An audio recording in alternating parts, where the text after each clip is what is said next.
every episode I introduce you two guys as being A&T royalty.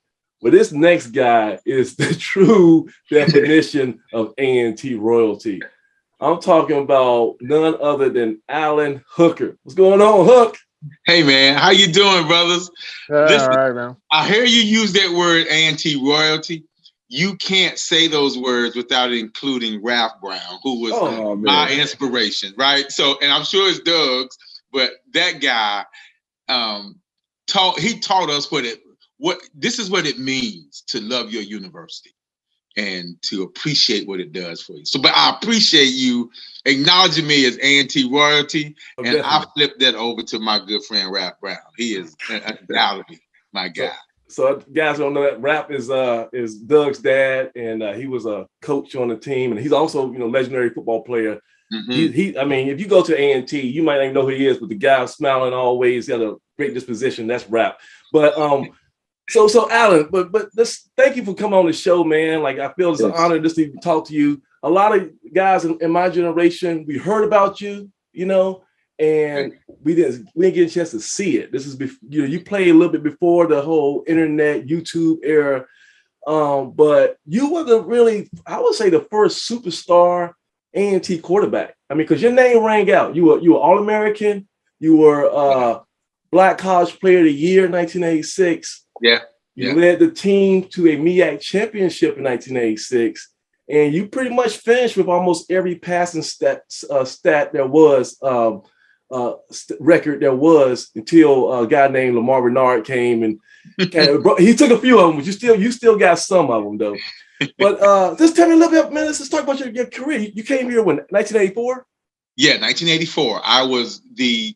How I got to A&T is somewhat.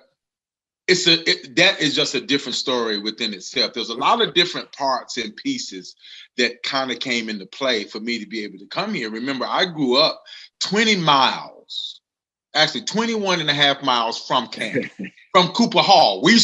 And I'd never been on campus before, ever. Wow. But my brother, ever. Really? But my brother and I used to watch the A&T coaches show that came on Sundays after the news. It was the Don Corbett show and the Mo Forte show. And so I knew all the history of A&T's great basketball players, like Doc Anderson wearing number 10 and his historic beard and how he would dunk on everybody. Every episode there was a Doc Anderson dunk, and they would catch it. And Joe Binion, who was a tremendous ball player, and Eric Boyd, I felt like I knew these guys personally. But then I would watch the Mo Forte football show, and I would see the A&T show, and all that stuff was cool. And so when I was recruited, I had over 61 offers. Wow. To go to college in 4 different sports. My dad believed in us playing ball year round. The other reason why I wanted to play ball year round is I didn't want to go cut wood. I didn't want prime tobacco. I didn't want to do all those other chores. You understand what I'm saying? I didn't want to do all that stuff. So I'm gonna play ball. I'm gonna be good at it. And so, man, so out of all those sports, I had all those different offers, and I reduced it down to 5. Okay. And it was Chapel Hill, NC State, Duke, East Carolina, and A&T. Wow. Those are my 5. And so when I came to visit, a man wrote me a letter called Back to Black. What if all our great athletes went back to historically Black colleges? His name was Craig Ray. Craig is now in Fayetteville coaching high school football, but he's been in Pine Bluff, he's been all these different places, but he was coaching at A&T at the time. And he wrote me that letter because my daddy triggered him to write the letter. And he listed all these Black athletes, right? Because my dad really wanted me at A&T, but he didn't want to kind of push me. And so A&T was really my choice. And so when Mo Forte came to see me, I was in starstruck because the only time I ever met Forte was where?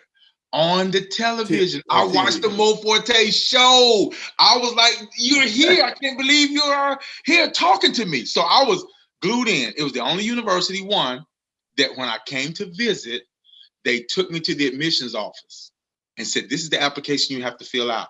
All the other schools that I mentioned, I received an acceptance letter. I've never applied. Then they told me it's going to cost $15 for the application. I'm like, but they said our student athletes have real majors.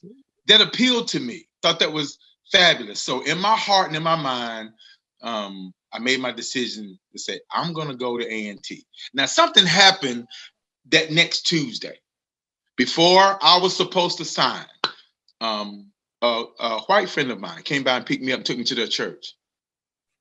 And I said, man, it's Tuesday and I don't have a suit on. He said, just put on whatever you have and come. So I go to the church and I'm sitting in the back, and this guy's name was Michael Nams. He was a prophet. And first thing he said was, is he here? And they were like, yeah, he's sitting back here. And they said, Alan, come down front. So I go down front. I'm the only African-American in the building. I walk down front to this church, and this man says, you haven't told anybody, but you've been struggling with a decision. And in your heart, you made a decision to be a big fish in a little pond. And God's going to bless you miraculously. You're going to do in record time what people haven't done in 4 years. I didn't know what that meant, but all I knew was I'm going to A&T. And yes, sir. You got to remember, the high school that I attended was 11% African-American. They wanted me to go to a big place. They didn't want me to go into A&T. And when I made my announcement that I was going to A&T, do you know my head football coach would not allow me to sign in the library? News 2 wanted to film it. So they had me and my mom and my dad in the lobby of the gym, where when we talked, frost came out of our mouth. That's how cold it was. And the man said, if you go to A&T, I feel like I've wasted 2 years of my life on you. True story. And I took it. I was like, okay, based on my faith level, I must be going to the right place because there's opposition. There's people that don't want me there. So I'm thinking, after I get the prophecy, right? I'm getting on campus, I'm gonna be the dude. Man, I get there. There's this kid named Tim Warren. He's 6'3", 230 from Goldsboro, North Carolina. Our punter showed up late. He throwing the punts. I was like, who is this guy? And he's a freshman like me. He throwing punts. I'm 6'2", 175. I'm like, who is this? Then there's a senior there, Alvin Greer, and then Tracy Napper, who could throw the air out of the ball from Florida, strong as an ox. My bench press was 135. Here's how we did it. We walk in, Doug, you know how you go in and you do the testing? We walk in the test, and I'm sitting there on the bench, and everybody's using 135 to warm up. You just get under it, and you just boom, you rack it, and then you go and you get ready for the count. Man, they took that 135. The guy standing behind me is not paying attention. The 135 comes off, it comes here, it hits me in. And I get there, and I'm struggling. And Coach Jackie said, get him over there. Put him down, 135. That was my max. And I'm telling you, I said, God, I don't know if you were right, because this ain't working out for me. These guys can play. I thought I was a blue chipper. They are for real. Next thing I know, 2 days later, Tim Warren unpacked his bag. He left in the middle of the night. I was like, oh, one down. And then I just started competing. And this is where the magic begins to happen, because I knew I had something special, and all I knew to do was work. And so I got up before everybody. I ran longer than they did. I ran sprints afterwards. Even though I was dead, I would throw afterwards because I didn't have the strongest arm. But when the lights came on, I started to play. When did you feel like that was going to be your team? Because you were a captain for 4 years, right? Yeah, I was captain for 4 years. First scrimmage, I did something. I moved the ball against the number 1 D better than the first team. And I did it with the second team guys. And then coach put me in with the first team guys. And then we just demolished the first team D. And so I knew it was just a matter of time. But Alvin Greer started the first game against Winston-Salem State, and we lost. And then the second game, we played South Carolina State at home. And they ended up beating us 50-7. But I'll never forget getting in the game in the third quarter. That's the first time we crossed the 50. And then we drove the ball all the way down to the 1 yard line, and I throw an interception on the 1.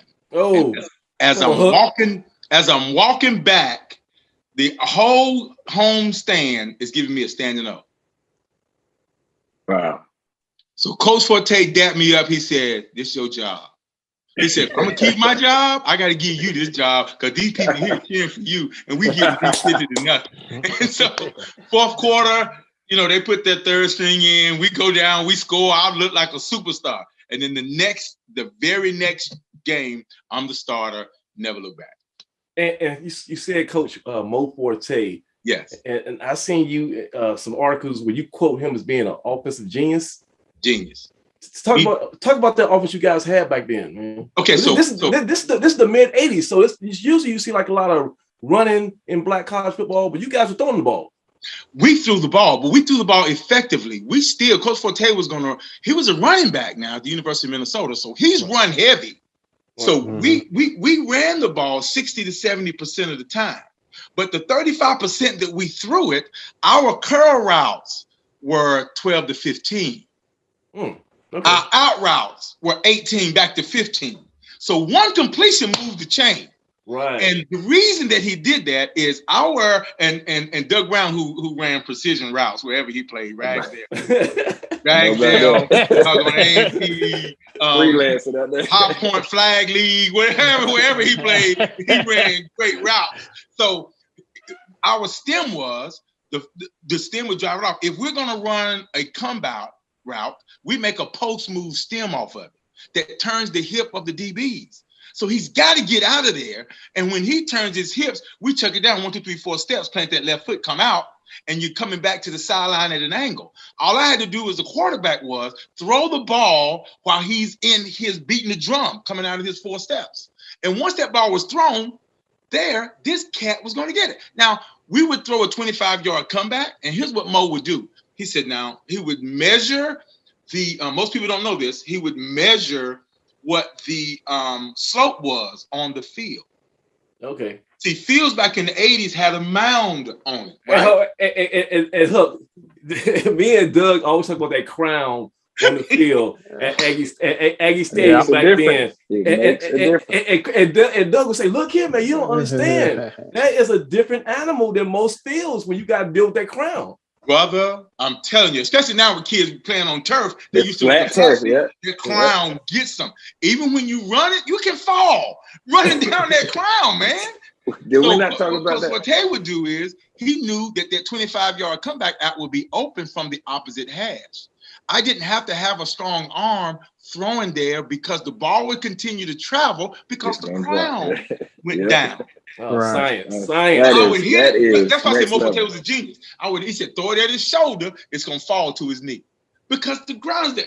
Dude, it worked. And so the way that we set our offense up was if you blitzed us, we made you pay. And we could make you pay from any formation. So if that linebacker is gonna come, my tight end, that's his hot route. So all he had to do was from the minute of the snap, he would look, and what do we not throw to now? We don't throw to the tight end. But the tight end is sitting there, that backup blitz, we're not blocking him. That's my guy. That's me. So when he's coming, all I do is just wait, 1, 2, 3. My tight end is just gonna run and turn his shoulder. That was the route. Hit right now. When we went twins or trips, if that hangover, if that outside backer come, that inside guy, no, I'm breaking my route off right now. So we did drills to break this stuff off. Our cadence was immaculate. We went color, number, color, number. Here's the deal. Every week we have a hot color. Okay? We have a hot color. So whatever number comes after the color, that's the play we run in. So we would study what formations we need to be in, what are they going to give us, and I could go in the huddle and say, check with me. And if the hot color that week was green, gold, and white, if I get to that line and say green 58, they know we running off tackle. That's 58 off tackle. 5 is the tailback. 8 is the 8 hole. Now, our numbering system was also different. Most people number system, and Doug, when you play Little League football, where were the even numbers when you play Little League football? The gap. All right. On the right, we were on the right, out on the left. Out on the left, right? Mm-hmm. Cool. Craig, you know what our stuff was? Wherever the tight end is, that's 1. And we're going 1 through 9. Okay. Okay. So the tight end's on the right, that's 1. So beside him was 2, 3, 4, and we go all the way through 9. If the tight end lines up on the left, one is over here. Okay? Yeah, okay. And then we go 1, 2, 3, 4, 5. Because smart football players who understand if they check to an even number, and if I'm on defense, that's gonna be my left. So I'm going there. But you can't do that with Mo Forte's offense. Because it's 1 through 9. I don't care how smart you are. I can give you all the numbers and tell you what they are. You're not gonna know where we're running because you don't understand that 1 is where the tight end is. So that's high level stuff. And listen, and the whole thing is you play football, you play quarterback in the mid to late 80s, and there was that stigma where if a black guy was behind center, all he was just a glorified halfback. And you saw what happened to Warren Moon. Warren Moon had to go to the CFL before he even got a chance to be an NFL superstar. That's right, brother. And so I'm sure you had to deal with that whole. I did. Like when they sent me to Dallas, they moved me to receiver. They sent me the playbook. It was easy to learn because the same stuff we did in college. The catering system, same thing. The numbering system, it was the same. They did 1 through 9 as well. Same deal. They didn't do the even to the right. No, because Mo Forte was he was such a genius. People picked off of him. And I'll tell you an interesting story. Well, I'll go ahead and tell you this now. I'm going to fast forward to when Hendon is being recruited out of Dudley. The guy from Tennessee came to see us. I dodged him for 2 days. He called my work number. He called my cell phone number. He shows up at Hendon's game. We've already committed to Virginia Tech. He shows up at the game, and we're sitting there, and I'm really cold to him. I'm not talking to him, brother. We've already committed. You're not flipping me. He says, so what would you run right here? Would you run Blue Pro motion in the trips 633? I leaned back. I said, where'd you get that? He said, remember Tom Moore and Mo Forte were best friends. Tom Moore was Peyton Manning's offensive coordinator in Indianapolis.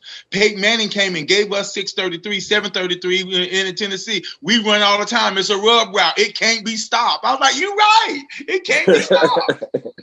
So that's how, when I say Mo was a genius, it was just incredible. And I don't see people doing that stuff today. I can take Mo Forte's offense today, install, and beat the majority of the Power 5 schools. And all I need is a little talent because the scheme does it. Scheme does it. Yes, sir. Okay. Yep. Wow. Yep.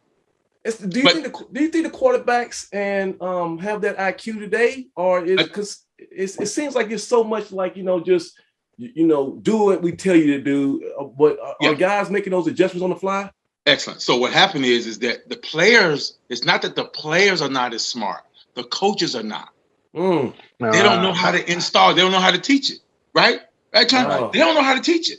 Mo Forte knew how to teach the offense, how to do the install, how to bring it down, how to show us what we wanted. He taught us, here's how you read the defense. Read the front, look at the linebackers, then they can tell you what's in the backfield. He would give us word problems every day. Alan, if I've got 7 in the box and 2 blitz, how many are in coverage? And you got to be able to recall it that quick. Boom, how many are in coverage? Boom. If the corner comes while our tight end is to the right to the field and the corner from the boundary comes, how do you slide the protection? What numbers are we calling? That kind of stuff. But he taught us first in the classroom, then we went out. Here's the most frustrating thing that I see. I see guys get to the line, they start barking out cadence, they fake the clap again, and then they go easy, easy, and they look to the sideline. Yeah. So the coach can give them the play. Mo didn't do that. He said, no, I'm gonna teach you Monday through Friday. Saturday, you better recognize what we're supposed to be running. He gave me, Alan, if I call 58 in the huddle, if this defenses are there, run 58. If they have this defense, run these plays. We had to study that every week, man. And we could do it. Craig, don't we have this conversation every week about seeing a safety or linebacker come in the box and you still run right into him? It drives you crazy. Yeah, man. And see, and since we had our hot colors, I see him coming. He don't know a hot from a dummy. All he know, I'm saying red 18, red 18. That means nothing to him. But when my guys hear the hot color for the week, oh, we about to blow him up. We coming at him. And then sometimes when I really wanted to do a fake call, I would really emphasize it. I'd run down to the tackle like I'm telling him something. But it's fake. Gotta sell it. Black 70. Black 70. Oh, man. That's right? Awesome. That's high level. That's high level, man. That's high level. Man. Yeah. Hey, so tell me about that 86 team, because that was probably the best team you had during your time at A&T, correct? 86? It was. Okay. We had put it all together. We had some guys that was there prior to 86 to kind of help establish some of our senior leadership, like guys like Jesse Britt, who kind of got us going, man, and Johnny Coleman, who was undersized linebacker that led the MEAC in tackles. Those guys were leaders in 84 and 85, and that started the winning trend. And when we got together in 86, that's when we believed.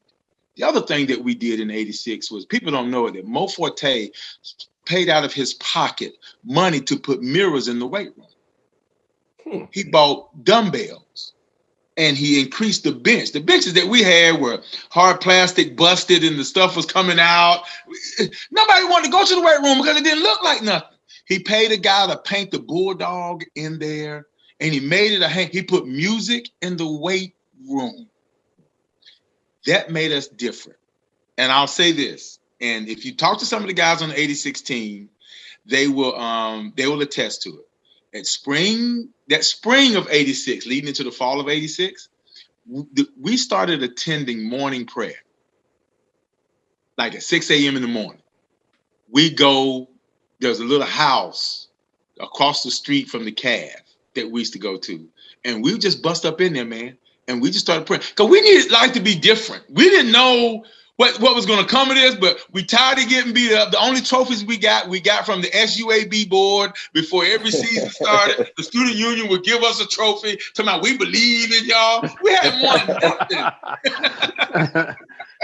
Man, we're like, yo, let's go to prayer, man. And so we did. And many of us started going to prayer, man, and it changed a lot of our lives. Some of the guys thought we were real spooky, but that was the thing that got us over. So, and then that fall of 86, something happened. A guy by the name of Grady Hooker, war number 31. And me, him, and my brother on the team at the same time. And we're distant cousins, but we really didn't know each other until we got to college. Grady played at Page. And then that summer, Grady found out that his girlfriend was pregnant. She'd had the baby. And so she was there, and we get a call, says Grady got some virus, and he went to the hospital, man, and he never woke up. Passed away right there. And so that kind of gave us an emotion of appreciation that, man, this thing can be taken from us at any time. Let's go win this thing for Grady. And that became big for us. And so we took it one game at a time. Coaching staff, we all were on one accord, but guys were special because we had a fullback named Robert Shivers, 6'2", 240, hit you in the mouth, was fast. And then Stoney Polite, who was a load as well, but could run that ball crafty with Juan Jackson. Then we had receivers, and there was nobody more special than Herb Hobson. Yes, sir. That's my guy. 5'8", 150. I don't care where I throw it. He go get it, man. He made my balls look so good. Like I would underthrow him, and he would change his stride so it looked like he'd catch it right here. But I knew the ball was underthrown, but he made it work, man. Yeah. Hey, so Hook. So last year I was cleaning up my garage. I had just moved to my new house and had a bunch of stuff I never unpacked. Was going through some boxes, seen a VHS tape, and it had no label on it. Right? I was like, what? And like I said, I didn't record it. I don't know where it came from. It was like Field of Dreams. It just showed up, right? So I put in my VCR. I had to find my VCR, plug it up. I was going to say, where'd you get that? That was the storage too. It was the 1986 A&T versus South Carolina State football game on there. Yeah. And that's when a dude like me saw you in action for the first time. And your number one go-to guy was Herbert Harbison, and y'all were a dynamic duo. And it's Stoney Polite too. Yeah, it was, you know, a triple threat, but that offense, and that's when I had to step back, like, wow, this 1986 team, if you want to build like a little fantasy death match or whatever, I would put that 1986 team against some of those Broadway teams. Hey, man.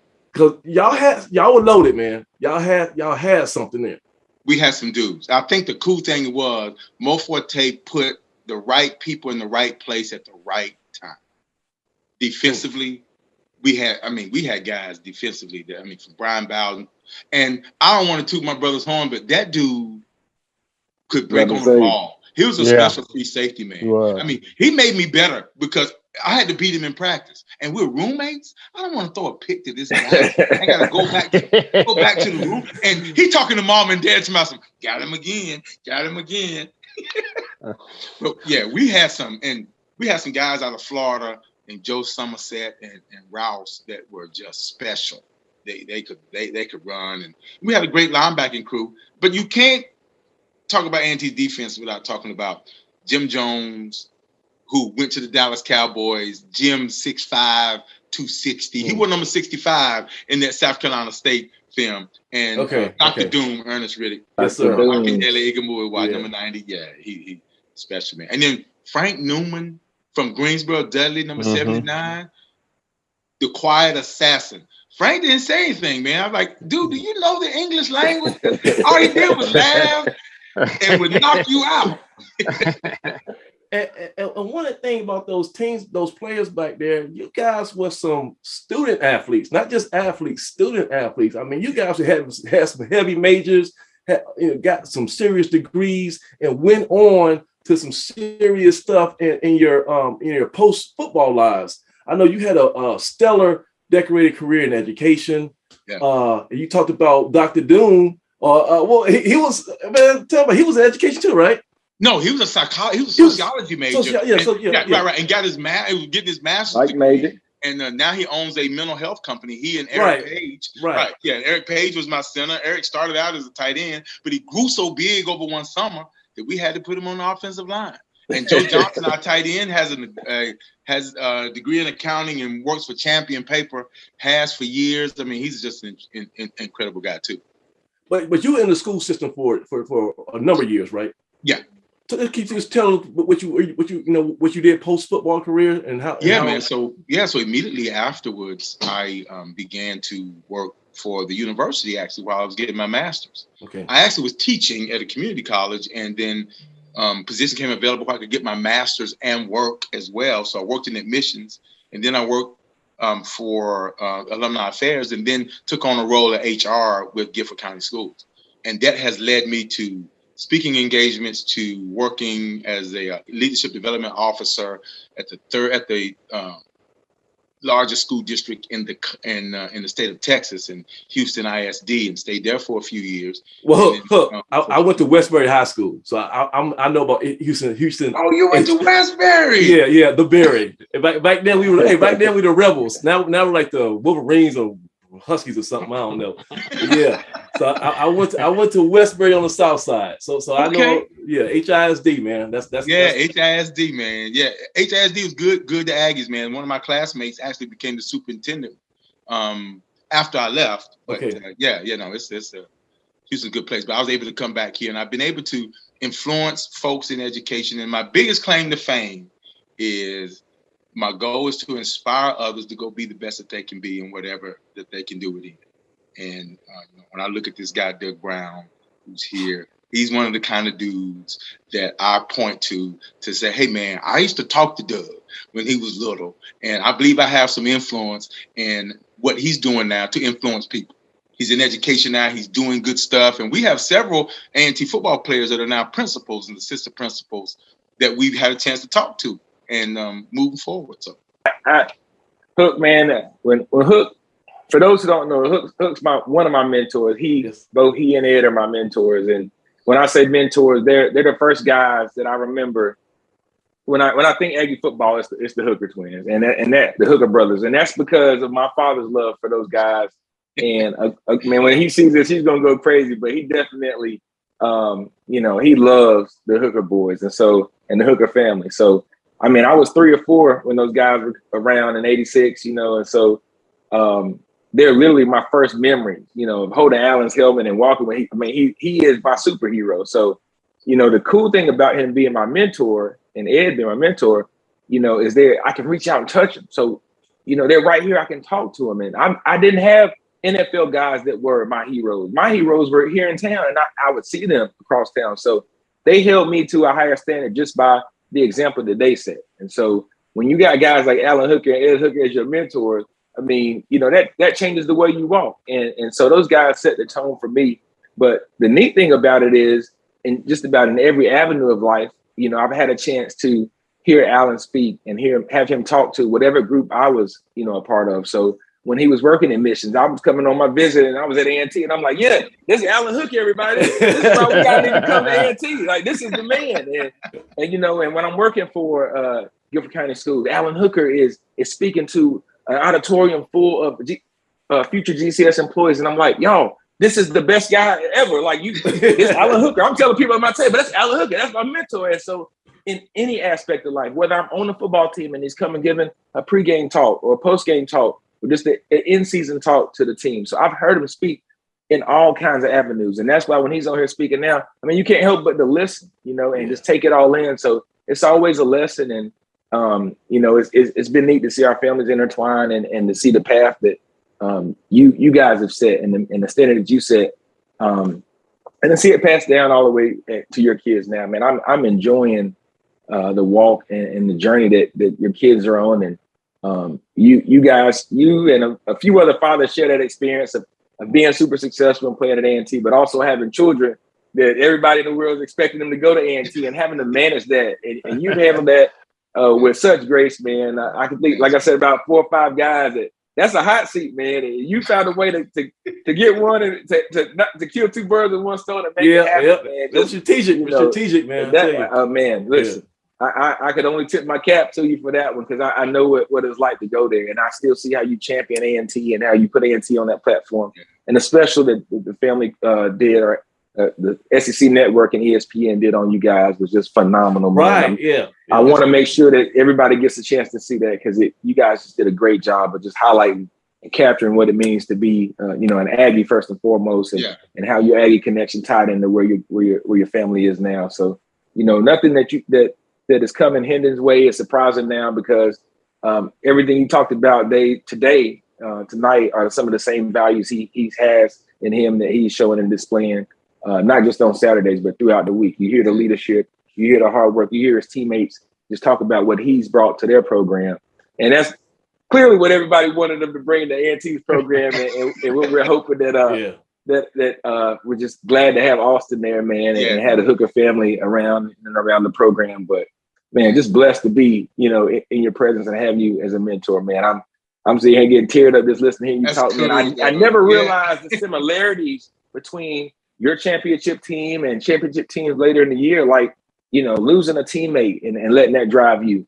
Getting the weight room. We lost Herb. We lost Herb. And we lost Herb. That's right. The change in the weight room and just, you know, I'm hearing your offense. I'm like, man, that's what I used to get in trouble for is breaking down hot routes and kind of wildcat. But that connection, like the way I played football and learned football I'm realizing now was what I saw with you guys. Like I was after my time. I wasn't ahead of my time. I was after my time. You guys were ahead of time. I was after my time. So, you know, Coach said we played in an offense where there were no audibles when we started throwing the ball. And Coach said, you know, you look to the sideline and you run what we tell you to run. I'm like, Coach, there's nobody in front of me. It's 10 yards. I'm wide open. I'm going to run up here and turn around. And this guy knows to throw me the ball. So my most successful game, that's what happened. We went out there. We ran a Mo Forte style offense. So, man, that was neat to hear that story.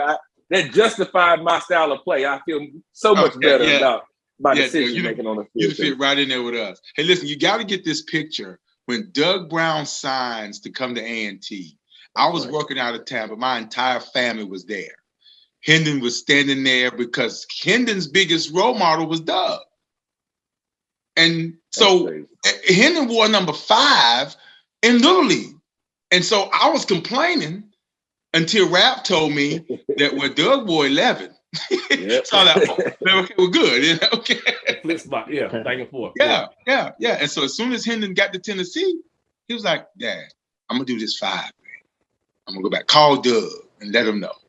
And that's just it just came full circle. And so now we've got to make sure that DJ and Austin are connected. Because I believe Austin gonna do some special stuff on that campus. I believe he's a great teammate. He's gonna work extremely hard, and he's gonna push whoever's in that spot, and he's gonna do whatever it takes to make that team better. Okay, so let me set the stage. So basically, what Alan's talking about is the Hooker name still carried on past your playing days because your oldest son Hendon, he originally signed with Virginia Tech. He was a 4-star quarterback at Dudley High School. Went on to Virginia Tech. And then, had some good things with Virginia Tech, and then he transferred this past year to Tennessee, and now he's already all on ESPN every week. I think he might be in the Heisman race. They're talking about him for the Heisman Award. Hooker for Heisman. That's got a nice ring to it. Hooker for Heisman,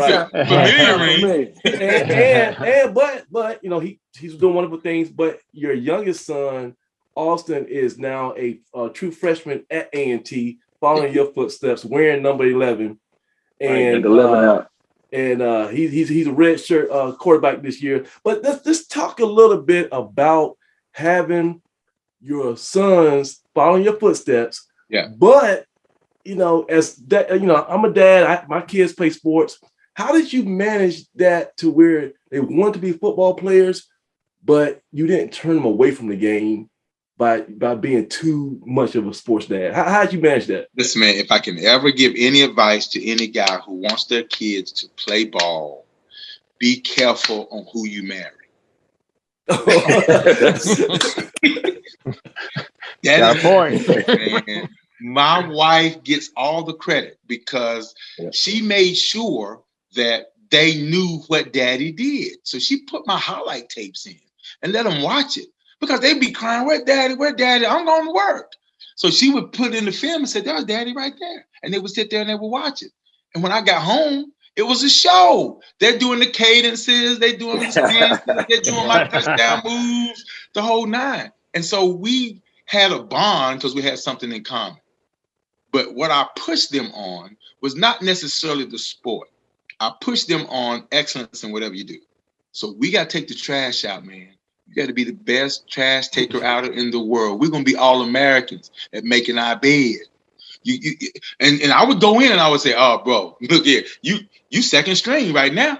I'm looking at this bed. You second string. I thought you wanted to be, you can't be an All-American unless you start. I ain't seen no second stringers as an All-American. And so that's how we approach life.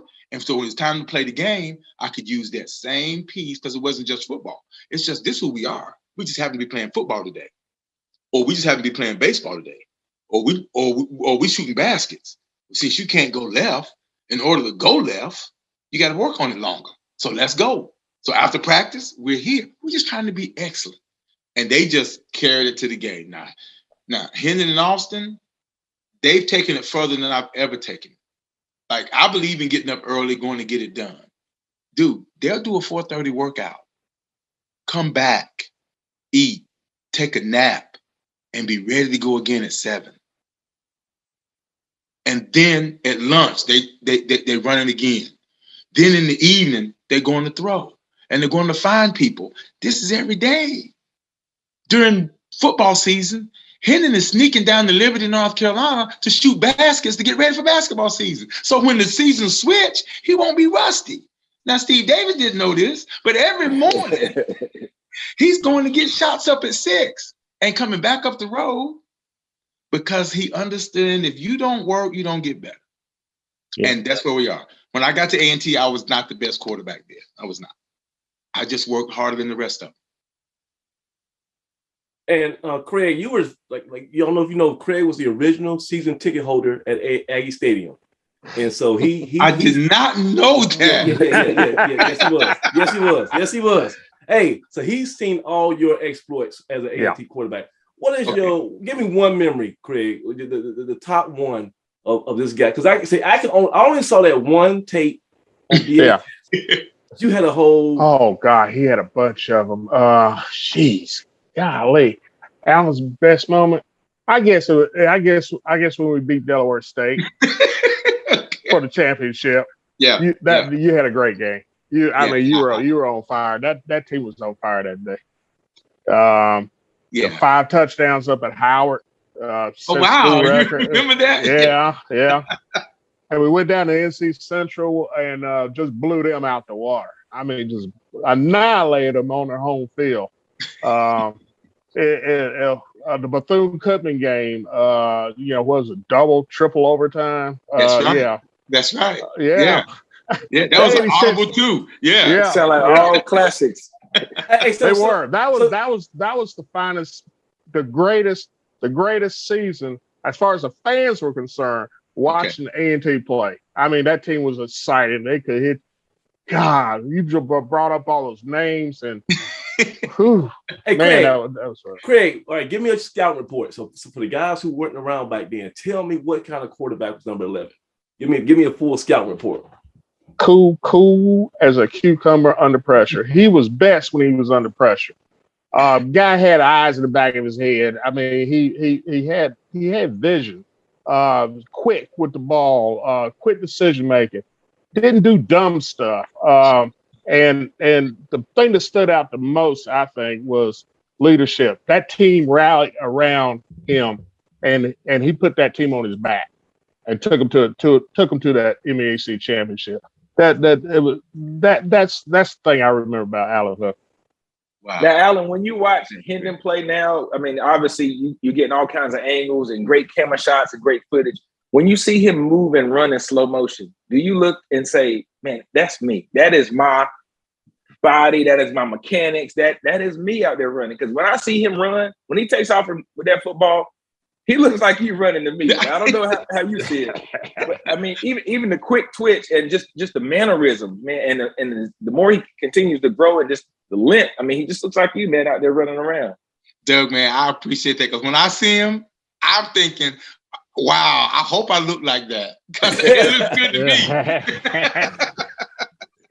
Hey, I tell everybody, go on the website on BlueDeathDiary.com. We actually have, I uploaded a whole VHS tape to our website. You can watch that whole game in its entirety. Listen, I have seen it.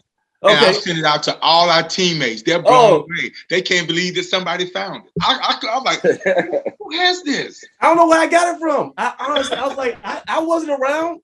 I mean, I'm not old. I wasn't around. I don't know how I got that thing. That's amazing. Well, that is key, though, man.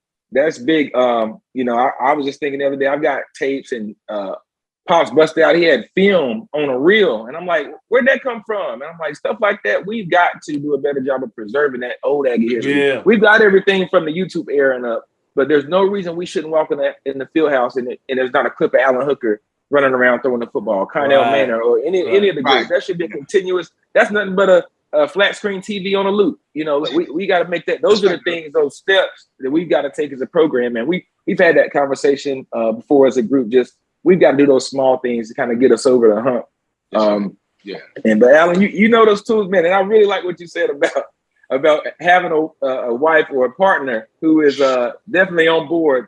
Being a coach's wife or a sports mom is not for everyone. My wife is on board with it.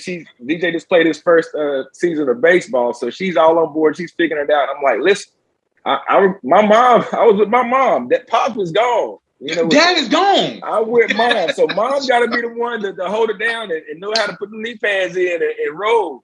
Amen. And so, in your case, you guys were. You guys are outnumbering the ladies in the house, but we can't discount now. We didn't give now credit to now. She holds her own in that house.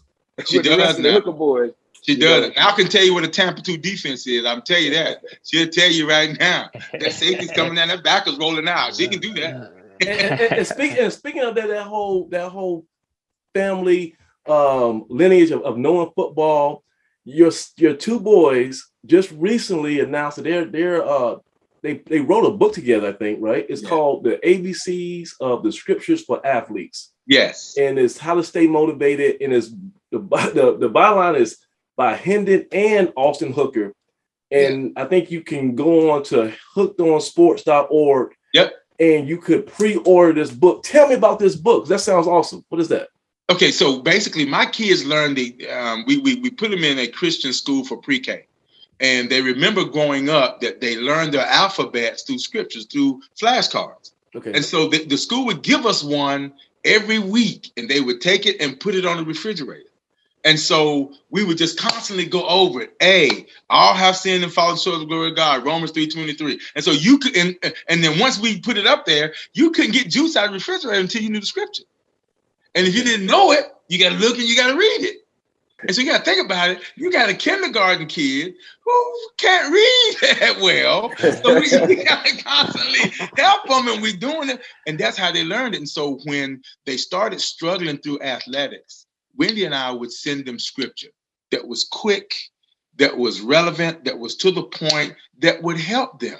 Because when Hendon first got to Virginia Tech, I'll just be honest with you, one week, man, we drove up, we just sat on the bed. And this is for all the daddies who are really, really cool. If you want to make relationship with your son, go show him that you feel his pain. So Hendon is sitting there and he's talking about his experience and how they're not treating him fair. And then tears started falling down. So tears fell down for me. I wasn't holding it back. I was like, I'm going to cry with you, man. I'm going to hug you. I'm going to be here with you. This ain't the end of the world. You hang in here and you be tough. And it's going to be okay. And we would leave him with scriptures. When Austin was at Dudley, we were like, I don't know why you start against Hillside and y'all win 21-7 and you throw 2 and run 1, and how you don't get to play the next game at all. I don't know. But I do know this. If you read these words, it'll help you. Because I don't know what to say to a kid sitting in the back of the car crying on his way to a Saturday visit, and his eyes won't stop running because he don't understand why he's being mistreated. Yeah, I thought we're just supposed to play the best people. I said, well, sometimes life is a little different, son. And so all those scriptures that we sent them over the years, they collaborated. And they got together and they said, hey, let's do this one for B. Let's do this one for C. Let's do this one. And they pick their pictures of who they are on there because they want young kids to be able to let's like the cartoon, but let's read this thing and let's read it over and over again. And how long would it take for me to memorize 26 scriptures? And then maybe they'll come out with part 2 and say, all right, now if you got those first 26, here's the second 26, here's volume 2. But it helped them, and they wanted to help some other folk. And it's the ABCs of scriptures for athletes. For athletes. And and so is it, when do you think it'll be actually available? Will it be here by Christmas? Can we? Oh yeah. They'll start shipping them out, the pre-orders, the first week of December. So hey guys, that's a gift idea. If you got a young athlete who needs that extra mentoring. And one thing about Hook, see, this is the thing about Hook, when you got to kind of pry it out of me, so humble. But he has really mentored not just your kids, but almost every top athlete that's been around Greensboro in some way or form of fashion. You've touched them, you've connected with them, and you are so generous. You came to my, this is a personal story. You came to my son's JV game just by a whim, and you was coaching my son up after the game. You was there as a guest with another kid. and Craig, he took 5 minutes and gave him the most important football advice he got all season, just on the fly. And I'm like, shoot, I gotta pay this guy some money or something. It's a free lesson. But that brings me to my point here. You got Hendon at Tennessee. I think he got a chance to play on Sundays. His football days are not done. Austin is at A&T now. He has the future ahead of him, and you just got so much football in your family. When are you going to do the Hooker Family Passing Academy? Like I told you, you guys are like the Manning family of Greensboro. You guys got to start putting together like a clinic or some type of camp for all these guys to learn from you guys, man. Listen, man, we're doing it this year, this spring. This spring, we're going to do it. We're actually going to do a youth flag league in the spring. Okay. So it'd be the Hooker Flag League. We're running it through the NFL. We even are going to advertise for those who are parents who struggle and need help financially. There's a grant out there for parents to get up to $150 to be so that a kid can participate in youth sports. So we're going to do that this year. We're going to be at Smith High School. We're going to do it. And then we are doing the Hooker Leadership Academy with quarterbacks. Okay. Starting this spring and this summer, where we're meeting with guys. And I can tell you, let me give you a couple of snippets of some of the kids that we worked with this past year. There's a kid. I'm not going to give his full name because I haven't asked his parents for permission to mention his name on this show. But this kid played quarterback at Ragsdale, and he wasn't initially the starter. And he spent time with us this whole summer. And then finally, when the coach put him in and turned them lights on, by the third or fourth game, he became the guy. He had the stuff because he had put the work in. There's a kid that wasn't the starter at Southeast. See, I like these underdog stories. He wasn't the starter at Southeast. Then all of a sudden, the starting quarterback gets hurt. This kid comes in and puts in work and led them to the playoffs, man. And so, and of course, I already got permission from Gladney, but Gladney's son is a receiver. That kid is going to be special because he likes to put the work in. But those are some of the guys that play for. And you're missing Lonzo Barnett because Barnett. And then Lonzo Barnett, yeah. I mean, Barnett says, he all the advice you gave him on just trainers and camps and how to do this and how to go there. I mean, you do all this stuff for everybody around the city. People need to know that. I gotta give you your flowers right now, because there's so many guys who perform at the next level just because you reached out and gave them a good word, gave them some advice, showed them how to do a drop step. And it's a wonderful thing to know. It's a wonderful thing to watch. Thanks, man. I appreciate that. That's real kind. Real kind. So we're gonna have a lot of stuff, a lot of news to report this spring about some opportunities for youth athletes to get better at their craft, and they'll be able to go to. So we have like a website, or how do you reach out to people now? So it will be the family business is Hooked on Sports. Hooked on Sports, okay. That was actually started by my daughter. She has a podcast, so we run everything under that. And so you'll be able to go to Hooked on Sports to be able to pull off the different things that we're going to offer. Gotcha. I definitely will let people know. We'll put some stuff on BlueDeathValley.com to promote it. Okay. Yeah, definitely. Okay. No problem at all. All right, guys. So it's been another great show, and I'm so happy. I got a chance. Gotta have him back, man. We gotta have him back, man. Oh yeah, definitely. Definitely. I mean, and we got some fun things planned. We're gonna try to do a live call-in show pretty soon. Maybe even this weekend. We're gonna put stuff on social media, so check out for that. I will. So all the fans get some instant feedback after the game. But really, three guys of A&T royalty. I tell you, man. But I tell you, you're the crown jewel when it comes to royalty. Alan Hooker, one of the most dominant quarterbacks that A&T's ever seen, and just an all-around great guy. And this is an asset to the Greensboro community. Always giving back. But until next time, this has been Inside the Valley. So for Craig Turner, Doug Brown, and number 11, Alan Hooker. I'm Samaj Marsh, and we'll see you next week.